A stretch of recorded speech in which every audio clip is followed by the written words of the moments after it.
Hey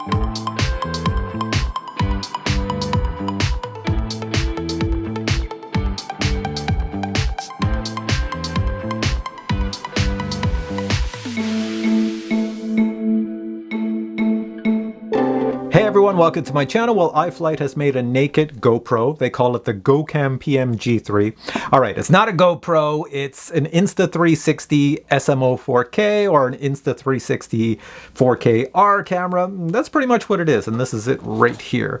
So before this camera, we had naked GoPros. After naked GoPros, then Insta360 came out with a better camera called the SMO 4K right here. I stick it on a lot of my drones because it weighs next to nothing. And now iFlight has made their own, and I think even GepRC has their own version as well of the naked GoPro.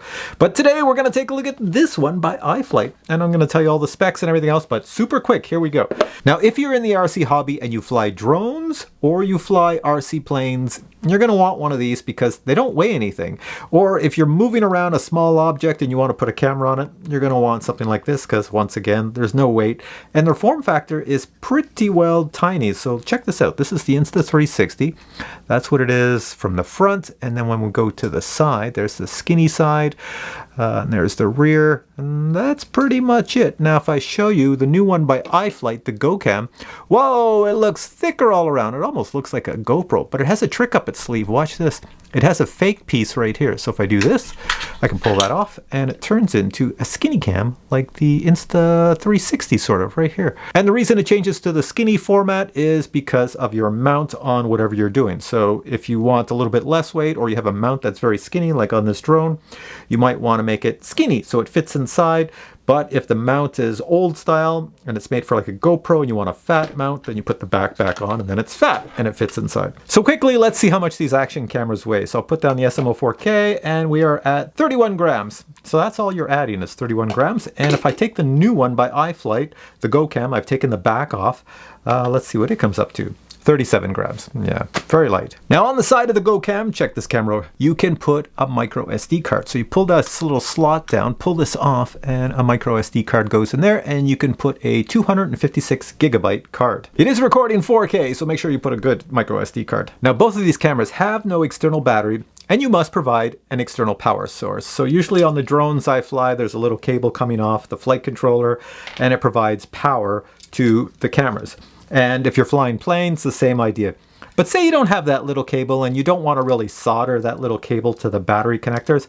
Well, there's a solution. So at least with my camera here, the one by iFlight, this GoCam came with this device, and I think this is the greatest thing since sliced bread. Let me just bring it close and show you what it is. So you have your GoCam, and on the side, there's a spot right here to plug this cable in, and on the other end, you plug this into the balance connector on your LiPo batteries. So I have two LiPo batteries here. So there we go. There's a balance connector right there, and when you plug the yellow end into your drone or your RC plane, you always have this balance connector flopping around. Well, you plug that into here, this into your camera, and you have power. So watch, I'll show you right here on the camera. So to connect these up, it's pretty simple. If you take a look at this here little connector right here, you have a notch, and that matches up with your balance connector, a notch and a notch. So you match up these two notches, and when you put the notches together, you're going to provide power, and you'll know you've done it correctly because a blue light will go on. There we go. Plug this in, give it power. So there we go. Now we have power, and if I hit the power button on the camera right here, I'll get another blue light. So look to the side. There we go. And if I get a solid blue light, it's going to change. That means the micro SD card inside is good. If this blue light flashes, that means your micro SD card is not formatted correctly. And there we go. And there's a second button up here that I can press, and this light will turn red and start recording. It's that simple. So other than the power button and the record button, there's no other buttons on this here little camera. So you're wondering, hey then, how do I change the settings and do all sorts of stuff? Well, it's pretty simple. You do it with your phone. So on your phone, you're going to want to download the Insta360 app. You see why I say this camera is made by Insta360? And after you do that, you just connect the Wi-Fi from your phone to the camera, and then you'll get a live feed. Let me show you really quick. So I just go on my phone. I'm going to start up the Insta360 One R app. I've already connected to this before, so it should hopefully remember this here camera. I'm going to click on camera at the bottom and get rid of this ad, and it should say connect now. Please choose your camera. I'm going to pick the top one. Makes a little sound. Join the network. It's coming. Turn turn the camera around, and there! There's my big head. So you can see it on my little phone that it's working. So here, let me just put this camera sort of facing this way. So there we go. I have a live feed and I can start and stop video. But if you want to change settings, where is it? Over here, you can see I have a little settings button, and you click on that and you can go to standard, HDR, time lapse, and all these other things. 4K 60 I'm in right now at 30 frames per second. You can go up to 60 frames per second. You see how it is? It's pretty simple. Anyways, all the settings are there, and you can take photos too. If I go into photo mode, why am I getting another ad? I don't want to do that. So I'm in photo mode, and you can see all the features you have there. I'm going to go back to video mode. So with your phone, you can also put this here camera remotely. Like say you want to film something remotely and you see something moving, you want to start filming, you can hit the little record at the bottom. It goes into record mode. This here should start flashing red on the side. Here, I'll show it on this camera. See the red flashing? That means it's recording video. That's basically what you're getting on the screen.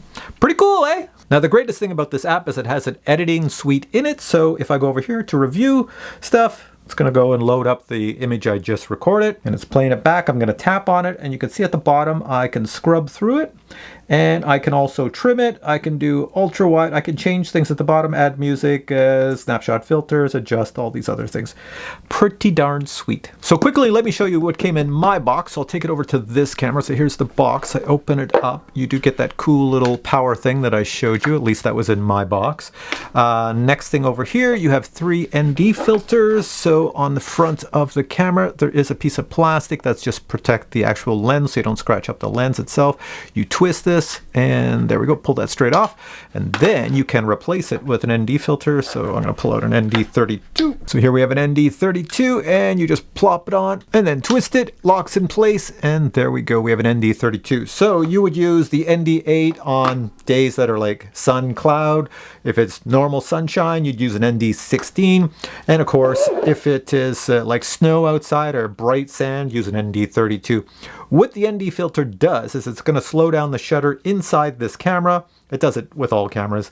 And if you slow down the shutter, your image is smoother. So that's why you get super smooth image off of this. Other item that came with my camera was this here camera holder right here for a drone. So I've already stuck it on this drone here. And final item, very important. After you film with this camera and take your micro SD card out and stick it in your computer, certainly you can rewatch your image and it's going to look pretty darn smooth. But if you want it to look like so amazingly smooth, you have to download on your PC or your Mac the Insta360 Studio.